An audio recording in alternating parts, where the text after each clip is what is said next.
姑娘，这里是14栋1单元吗？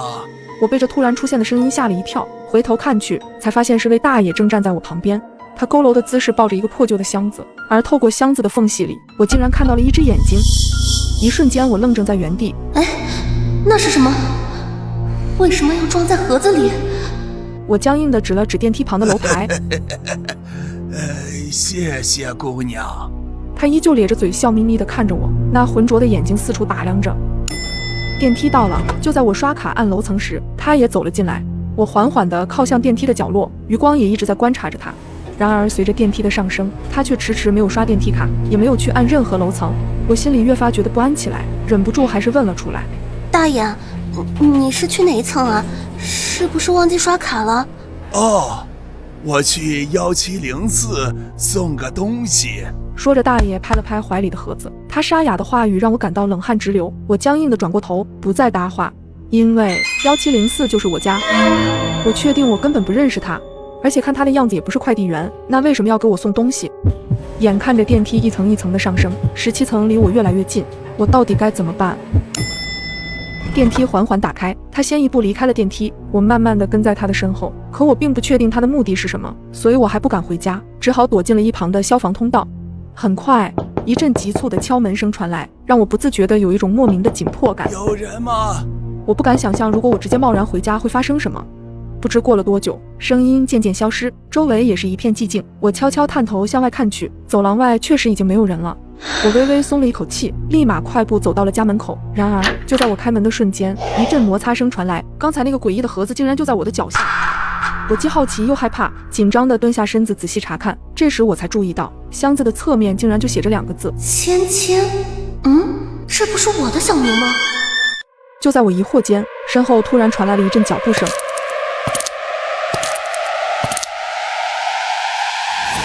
你就是芊芊吧？可就在我关门的时候，他却一把将门拉住。你一定要收下，一定要收下。他一边说着，一边把盒子扔进了屋里，但好在我把门及时关上了。因为惯性，我直接摔倒在地上，手也不小心直接压到了盒子。原本老旧的盒子一下被我按了个窟窿，手也顺势伸了进去。我摸到了盒子里的东西，它的触感软软的，就好像……我吓得抽出了手，可一个颜色老旧的玩偶掉了出来。这是什么？我有些疑惑地看着眼前的玩偶，这时我注意到玩偶的手上还紧紧地攥着一张纸条：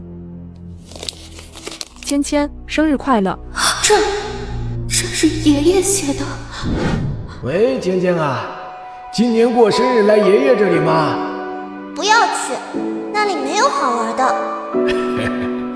爷爷今年还给你准备了礼物呢。我要海绵宝宝，海绵宝宝。我发疯似的跑出了房间，在电梯前拦住了那名大爷。芊芊，这是你爷爷让我代交给你的。可那个家伙没告诉我你住在哪儿，本想在那年你爷爷葬礼的时候拿给你，可你走得太急了，还没来得及给你。但好在啊，现在终于找到你了。我已经很久没有看到对面楼层的女人了，难道她真的出事儿了？她窗户上的图案又代表什么呢？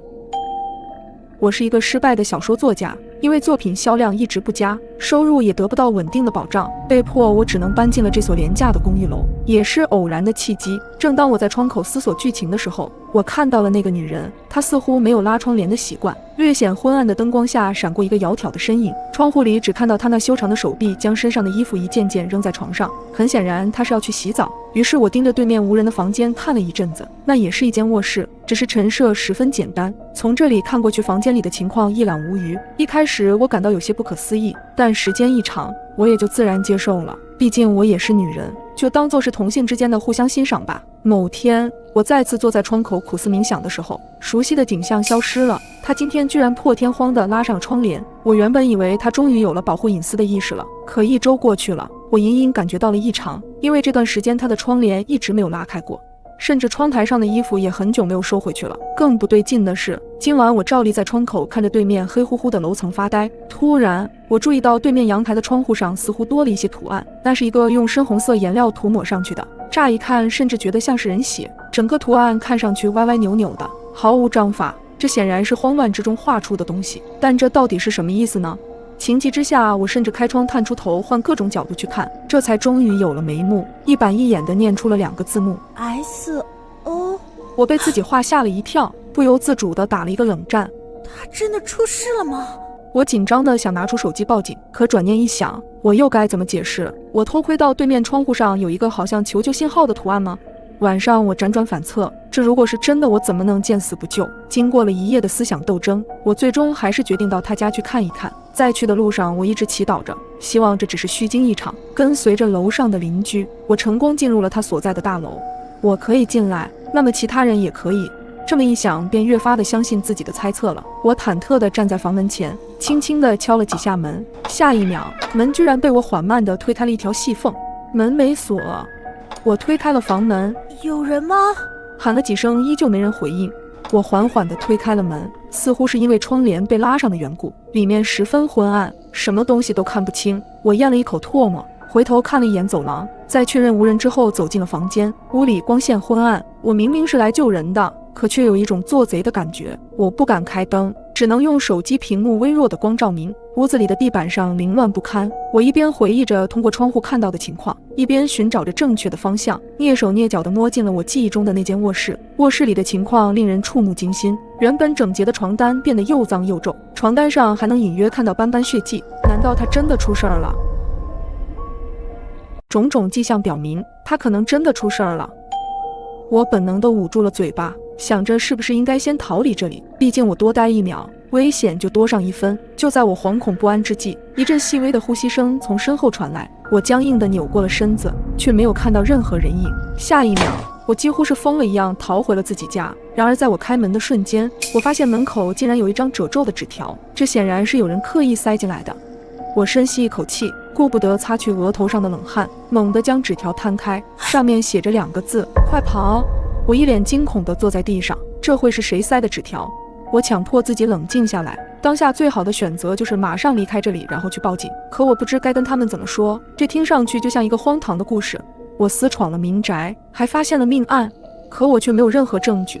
这种情况令我一筹莫展，虽然我很想救对面的女孩，但是却无能为力，甚至我也可能被凶手盯上了。我握紧了手中的纸条，如果这个真的是有人故意塞给我的，楼道2端都有监控，那个放下纸条的人一定会被监控拍到。顺着这条思路，我跑到了小区的保安室，利用自己小区业主的身份，成功的看到了监控。我的心跳骤然加速，随即将视频放大、放大再放大。这个人一头波浪卷发，尽管戴着口罩，但还是可以看出此人目光中显露出的疲惫。我一脸惊恐地后退了几步，这不就是住在对面楼的那个女孩吗？怎么会这样？她这不是好好的吗？那她又为什么要在窗帘上留下求救信息？我又回想起床上的血渍，难道杀人的是这个女人？可她为什么又要给我塞纸条呢？整件事变得更加诡异起来，我感觉自己的脑子已经不够用了。我疲惫地回了家，还特意检查了反锁的门，这个地方我可能真的不能待下去了。我紧忙收拾起屋子里的东西，正当我收拾到桌上的电脑时，眼睛的余光无意间扫到了对面楼的女人家。只见她家窗帘忽然被猛地拉开，接着是女人一脸急切的表情。我看到她站在窗前手舞足蹈，似乎是想向我传达什么信息，可声音并不能传这么远，所以我并不知道她在说什么。我看到她不停地用手指着窗户上的图案，还没来得及思考她想要表达的意思，屋外突然传来了敲门的声音。现在可是深夜，谁会在这种时候突然来访？敲门声一阵阵的传来，今天发生的事情太诡异，我始终没敢发出一点声响。我慢慢挪到了门边，透过猫眼看去，那是个看着很普通的男人，只不过胡子拉碴的，皮肤微微泛白，看样子像是许久没有出过门了。下一时间，我再次望向了窗户对面的女人，她依旧一直晃着手臂，再次指了指那个诡异的符号。一瞬间，我似乎想通了一切。505，对面窗户上的图案根本不是求救信号，而是505，那正是我家的房号。那个女孩一直都在提醒我。门外的敲门声已经停止，但我依旧不敢开门，我怕她还是躲在了我家门口。对面的女人是因为某些原因得知了这件事，所以她想着要救我。想明白了一切后，我下意识咽了口水，最终拨通了报警电话。那个男人被抓住了。起初他并不愿意承认自己有问题，直到找到了对面的女人，经过一番开导之后，他才终于说出了事情经过。原来那个女孩因为不拉窗帘而被男人盯上了，后来又遭受多次伤害与威胁，产生了应激反应，迟迟不敢报警。这些天男人也一直在女孩家里，当然也发现了站在对面观察女孩窗户的我。而我去他家的那天，那个男人其实就在屋内，但因为门是开着的，他不好下手。女孩则是恰好找了个借口，特意跑到我家，留下了纸条，就是想提醒我离开。因为他发现了那个男人的下一个目标就是我，即便他不敢报警，他依旧鼓足勇气想来提醒我。最后那个男人得到了应有的惩罚，而我则经过女孩同意后，把这一切写成了一篇精彩的故事，希望能够被更多像我们一样的独居女孩看到。一定要注意保护自己的隐私，不要重蹈覆辙。集市发生恶性杀人案，凶手在逃中，请市民关好门窗，不要外出。泡澡时手机突然弹出了一条消息，当我还没有消化完这条消息时，门外传来了敲门声。你好，物业检查门窗。我泡在浴缸的身体一僵，我们小区根本没有物业呀。我并没有回复，急忙穿好衣服，谨慎起见，我趴在了猫眼处。门外是一个戴着口罩的保安，正埋头在本子上写着什么。我心中的恐惧逐渐升温，回想起半年前业主们和物业的争执，现在突然上门来检查，这太奇怪了。正在我犹豫时，猫眼外突然一片漆黑，是楼道里的灯熄了吗？但通常情况下，安全出口的绿色指示灯应该还会亮着。这时，一阵微弱却清晰的呼吸声透过门缝传来，刺入我的耳中，让我全身的毛发都竖立了起来。恐怖的认知在我脑海中闪现，这不是楼道的灯坏了，而是有人把脸紧贴在我的猫眼上。我捂着嘴，强忍着惊叫，任由恐惧在心头蔓延。此刻，我不敢有任何大动作，更不能发出任何声响。随后那人又用耳朵趴在门上听了一会儿，见我屋内实在没动静，便转身去敲了对面的房门。你好，物业检查门窗。他的声音回荡在空落落的楼梯间。我是501，对面是502，住着一个单身宅男，30来岁，可能是个 IT 工作者或游戏主播。他总是默默无闻，看起来有些社恐，可能跟我一样是个 I 人。保安又敲了几下门，没一会儿，一个穿着睡衣、头发凌乱的男人就开了门。两人在门口说了什么，随后物业就被对面小哥领进了门。砰的一声，房门关上，楼道又恢复了宁静。这似乎并没有什么异常，难道这个保安真的是物业派来的？我翻看着业主群，寻找可能错过的消息，但群里静悄悄的，也没有任何通知，这不禁还是让我感到一阵不安。这时，手机提示有人添加我的好友，是502，消息备注是：你好，我是住在你对面502的，请问晚上有物业去你家检查门窗吗？什么情况？物业刚进他家，他却在问我。我迟疑着，并没有通过好友请求，转而发消息给楼下的401的女大学生，因为之前拿错快递有点小误会，所以我们才加了好友。妹妹，我想问下，今晚有物业上门检查门窗吗？我握着手机，有些紧张地等待着对方的回复。下一秒，手机震动了2下，是401发来的消息。有的，刚检查完不久。我暗暗松了一口气，看来是被今天的新闻影响，有一点被害妄想症。我苦笑着揉了揉头，眼睛再次扫到手机里的消息。这一眼，我总觉得哪里不对劲，但又说不上来。我下意识地抬头看了看墙面上的钟，10点30，物业进去502将近20分钟了，检查门窗需要这么久吗？我忍不住又给401发了条消息，物业检查门窗大概需要花多长时间呢？大约半小时。简短的5个字，看得我心里直发慌。我终于发现哪里不对劲了，颤抖着手翻找着之前的聊天记录。401的妹妹是个表情包控，可这次的2条信息简短干练，不仅没有表情包，甚至连标点符号都没有。与此同时，楼道里突然传来开门声，我赶紧趴到门口一看，物业的人出来了。他把门关上，在本子上记录了几笔，然后转身离开。紧接着传来电梯开门又关门的声音。我赶紧看了看时间，10点35，物业从进去到出来总共29分钟，和401说的差不多。难不成真是我想多了？楼道的灯再次熄灭，周围陷入一片黑暗。我静静地站了一会儿，确认无异状后，终是松了一口气。夜晚的小区很安静，只有偶尔的猫叫声，但想到晚上弹出的新闻，我瞌睡全无。我端着牛奶坐在阳台，我记得单元门口是道铁门，出入需刷卡，而且铁门开关的声音很大。可我坐在阳台许久都没听到关门的声音，难道物业的人还没走？据我所知，6楼是没住人的，且就算他从6楼敲一圈门再下到1楼，也花不了多长时间。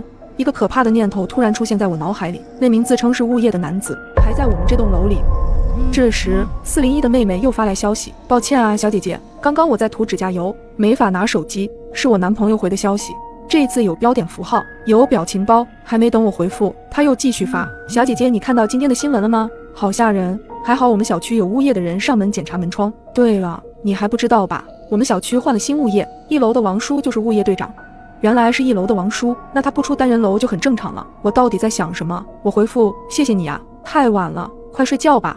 群里最后一条消息是王叔早上发的，他早上8点的时候在群里发了今日天气预报，他温馨提示晚上会有雷雨，让我们记得收楼顶的衣服。鬼使神差，我点开王叔头像，申请加他好友，没想到他居然秒通过。你好王叔，我是楼上的邻居，我想问下今天晚上物业组织上门检查了吗？王叔也很快回复，对的，物业临时组织上门检查，你现在在家吧？那你有去过401吗？我帮他拿了快递，可现在又联系不上他，那他没在家吧？我刚刚敲门也没开，你现在是不是在家？我这会儿就上来。收到这条消息，我的手机差点掉到地上。王叔怎么说401不在家？可401明明说王叔已经去过他家了，一个说去过，一个说没去过，这到底是怎么回事？见我没有回，他又继续发，你是住在501吧？你在不在家？怀疑有杀人犯混入了我们这栋楼，他似乎已经盯上我了。你是住在501吧？你在不在家？见我没回，王叔急急忙忙弹了我2个视频，我没有接受。印象里王叔是个有些慢性子的人，可从他刚才的字里行间里，无不透露着一股急切和压迫感。为了保险起见，我直接回复对不起王叔，我今天不在家。消息发出去后，王叔那边再也没了回应，总感觉王叔有些不对劲，但我也说不上来。我目前能做的就是提醒邻居们小心那个杀人犯。我在群里发了一个红包。这栋楼里1楼只住了王叔一家，2楼没住人。301是位养狗的小姐姐，担心扰民每晚出去遛狗。401是刚念大2的妹妹和她男朋友。402是个热心肠的男子，叫小赵。5楼就是我和对面那个比较宅的男子。6楼未住人。眼看红包已经发出去5分钟了，一个领红包的人都没有，我有些焦急，看了眼时间，马上11点半了。想了想，我还是把业主群里的几个邻居都加了一遍好友，可都没有回应。301的小姐姐这个点应该要遛狗回来了吧？我焦虑地站在窗户边往外望，天空突然划过一道闪电，紧接着响起轰隆隆的雷声，随后豆大的雨滴开始砸落下来。或许301看到了天气预报，所以今晚没有下去遛狗，他很有可能已经睡觉了。我松了口气。下一秒，我的微信响了，又是502发来的好友邀请。你好，我就是想问问，你觉得今晚是不是有点不对劲？他的话让我瞌睡彻底没了，汗毛直立。502，他也发现了异常，我赶紧通过了他的好友请求。然后问他为什么这么说？你今晚有听到3楼的狗叫吗？对哦，我才想起来，301的小狗生性活泼，所以经常半夜听到狗的叫声，这么大的雷声它肯定会狂叫。我仔细回想了一下，今晚确实没听到它的声音，会不会是睡着了？刚才那么大雷和闪电，狗的耳朵很灵敏的，那雷声早该把它吵醒了。所以你是什么意思？他那边显示消息正在输入，许久发过来一句，可能就是你想的那个意思。听他这么说，我汗毛直立。我想的那个意思，3楼的狗狗它，难道我们这栋楼真的进杀人犯了？又是一道闪电划过，接着是一阵巨大的雷声。雷声过后，紧闭着的窗户中隐约传来2声狗叫，看来又是虚惊一场。我擦了把额头的冷汗。你听，3楼的狗叫了，可能是最开始的雷，没把它吵醒。这会儿它醒了，听到了，但你还是小心一点。我总觉得今晚不对劲，你检查好门窗关好没？我再观察下，有事跟你联系。好，我回复他。我瞅了眼门口，门是关好了，但还可以更结实一些。我悄悄把桌子挪到门口时，门外突然传来一阵细微的呻吟声，有人在我门口。救命！我赶忙透过猫眼看去，可门外一片漆黑，什么都看不见。我吓得赶紧给502发消息，我家门口有个人，可我看不见，你家那个位置能帮我看看吗？我吓坏了，打字的手都在颤抖。过了许久，他回我了，确实有一个人趴在你门下，他手上还拿着刀。我从我家猫眼看对面502，除了一团漆黑和一点绿光外，什么都看不见。楼道里这么黑，他怎么会看得如此清晰？是王叔吗？没看清楚，我马上报警。你躲进卧室不要出来，把房间门反锁好。我按502的提示刚往后迈了一步，门口突然响起猛烈的砸门声，每一次大力的敲打都像是砸在我心上，我的心咚咚直跳。他到底是谁？我怀疑有杀人犯混入了我们这栋楼，而他此刻正在疯狂砸我家的门。楼道的声控灯伴随着砸门声也亮了起来，可我不敢往外看。就在这时，402的小伙通过了我的好友申请。怎么了？发生什么事了？我激动的手都在颤抖。终于有人回复我了，便赶忙将今晚的情况大致跟他说了一下，让他别出门，小心一点。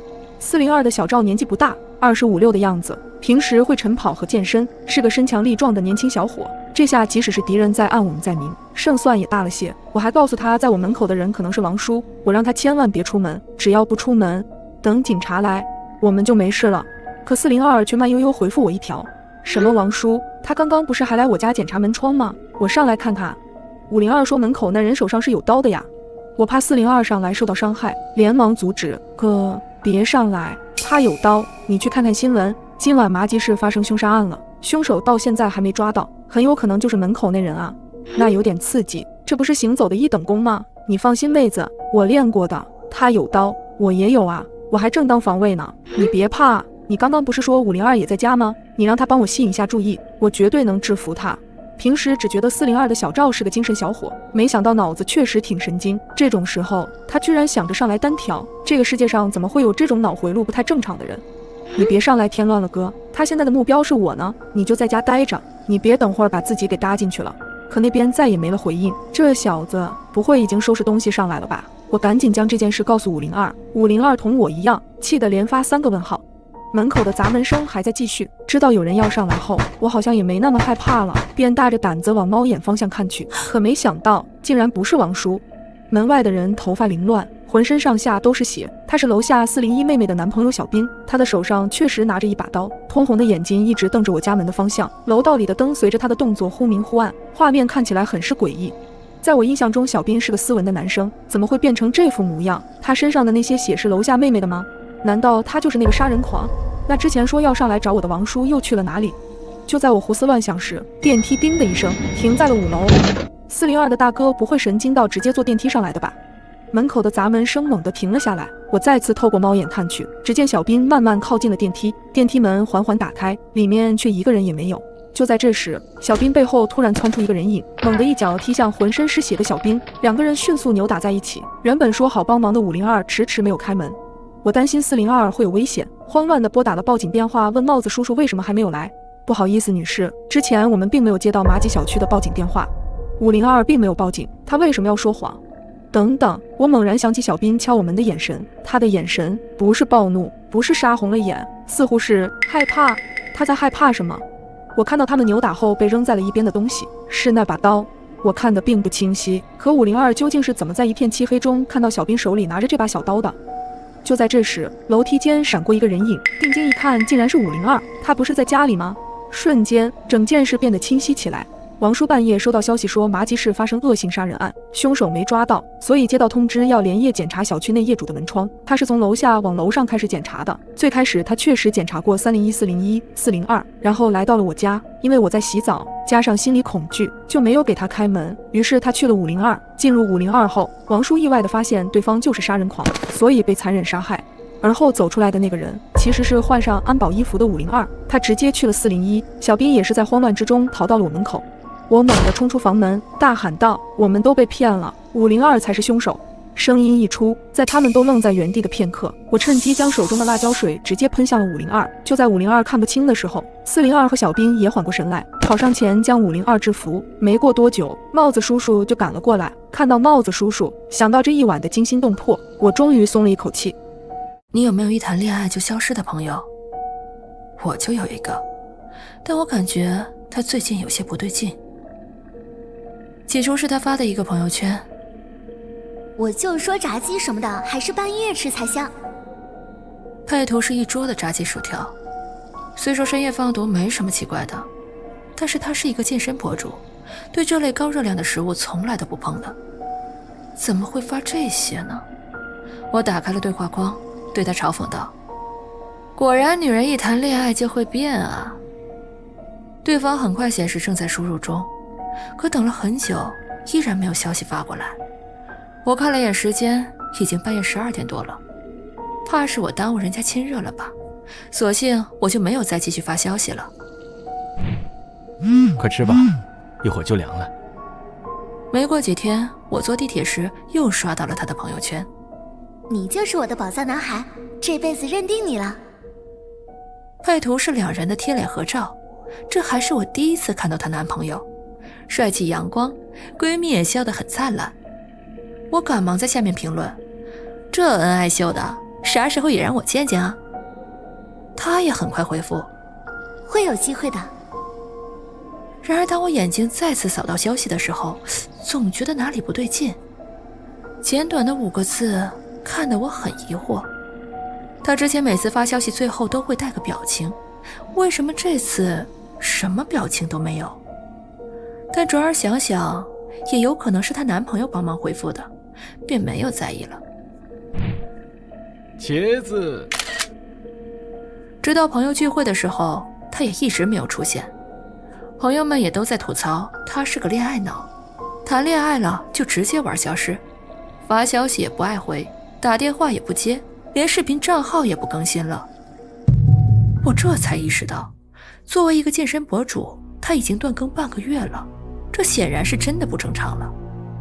想到这儿，我又打开了他的朋友圈，最新的一条是昨天晚上发的。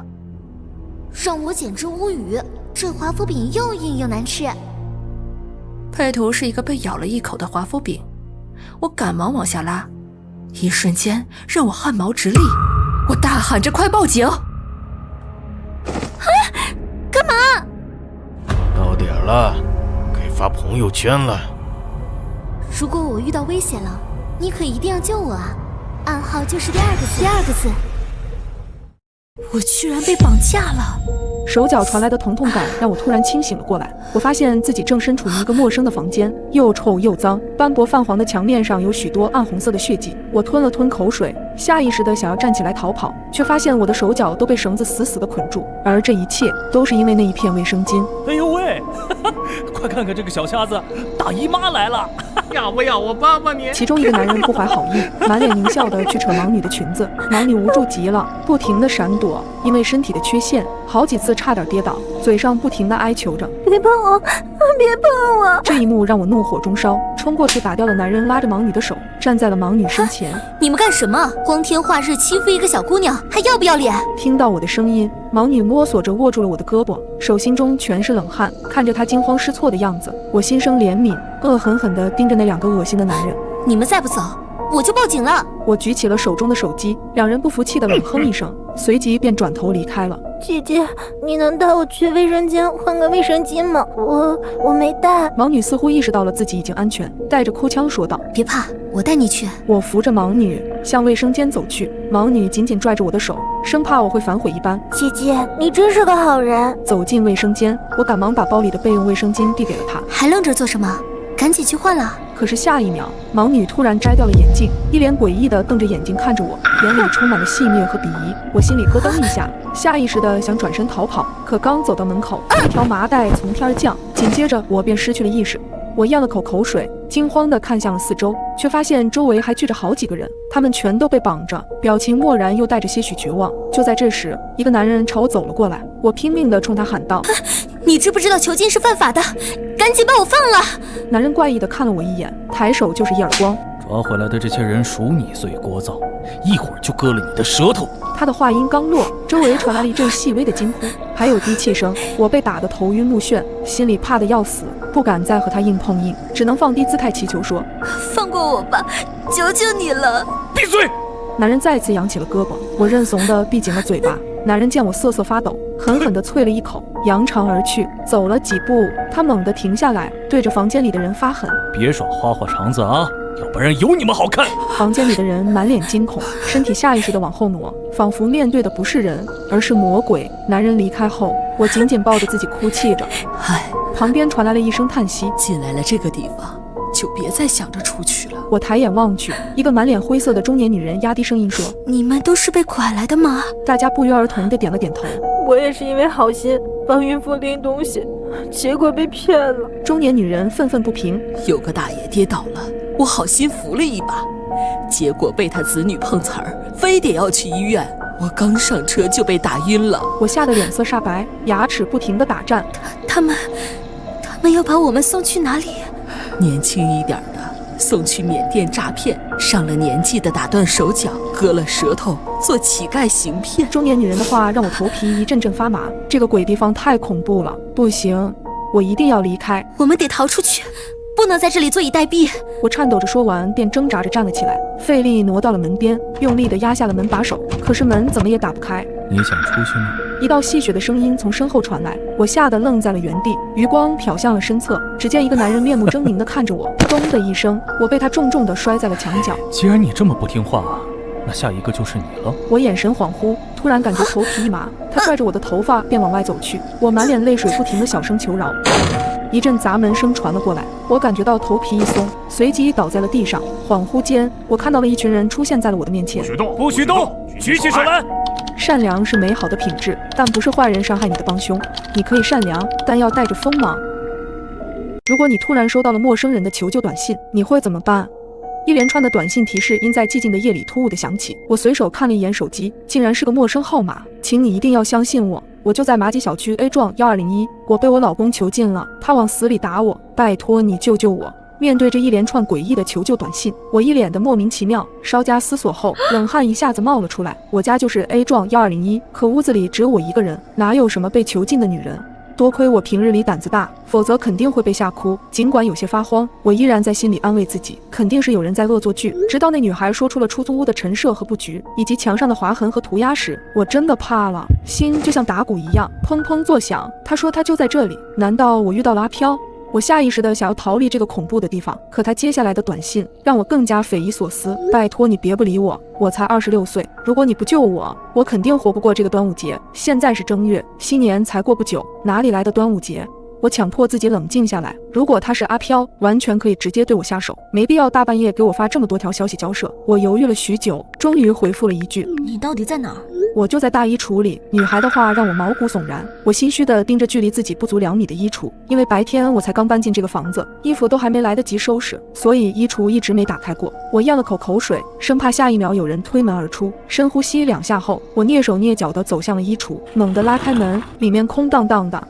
我敲了几下衣橱的内壁，甚至还喊了几声，根本没人应答。被耍了。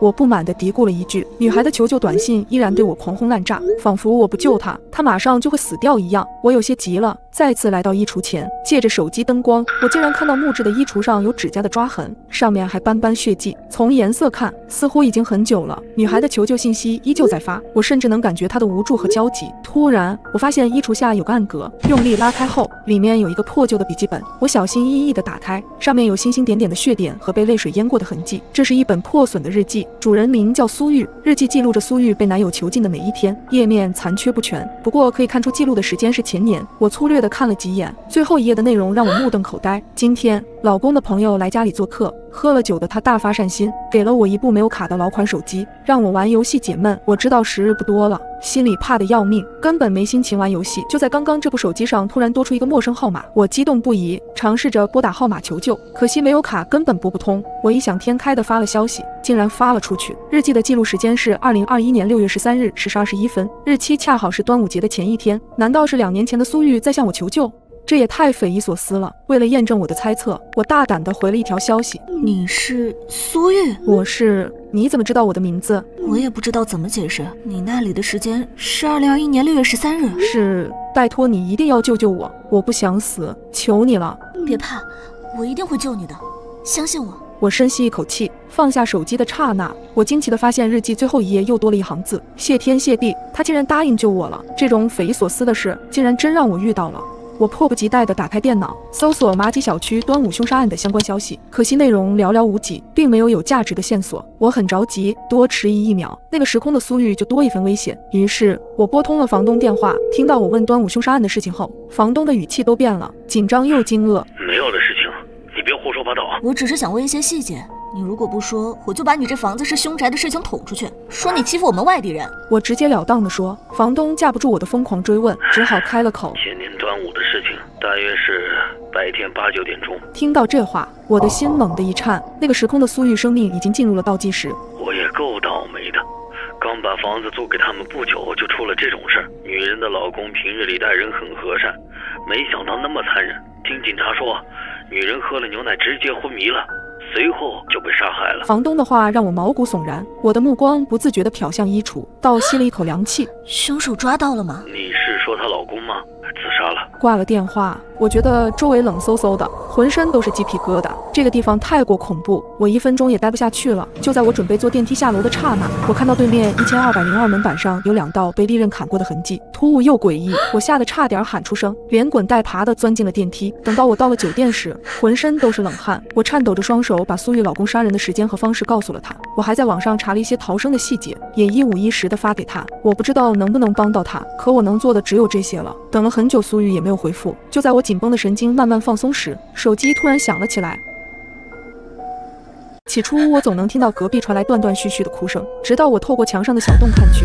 刚毕业的我租了一间公寓，公寓的设施十分陈旧，用木板隔断的墙面隔音效果非常差，但好在价格便宜又离公司比较近，我咬咬牙便住了下来。由于大家上班的时间都差不多，邻居之间总是抬头不见低头见。可奇怪的是，我从没见过我左边的租户，但晚上我却总能听到隔壁传来断断续续的哭声，这哭声很瘆人，穿透墙面传入我的耳朵。好在我从小胆子就大，倒也没有害怕，只是有些无奈，毕竟总会吵得我休息不好。隔天一早，等电梯时刚好碰到右边的邻居，我便问起隔壁住的什么人，他突然神色慌张起来，眉头紧皱。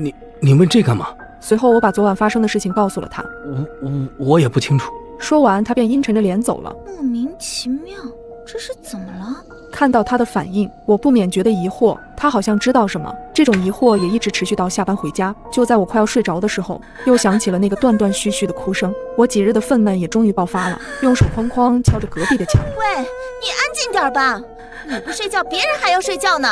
但隔壁邻居似乎没有听到，仍然发出断断续续的哭声。发泄一通后，我也逐渐冷静了下来，分析着是不是隔壁住户遇到了什么难事，才会每晚哭个不停。突然，我发现墙壁上有个小洞，这个食指大小的小洞似乎是被白蚁啃出来的。一想到隔壁那个从没见过的神秘邻居，我就按耐不住好奇，于是我悄悄凑上这个小洞，往里看去，只见一个穿着白色裙子的女孩正背对着我轻轻啜泣着。我碎碎念道：哭得这么伤心，这是被情所伤了。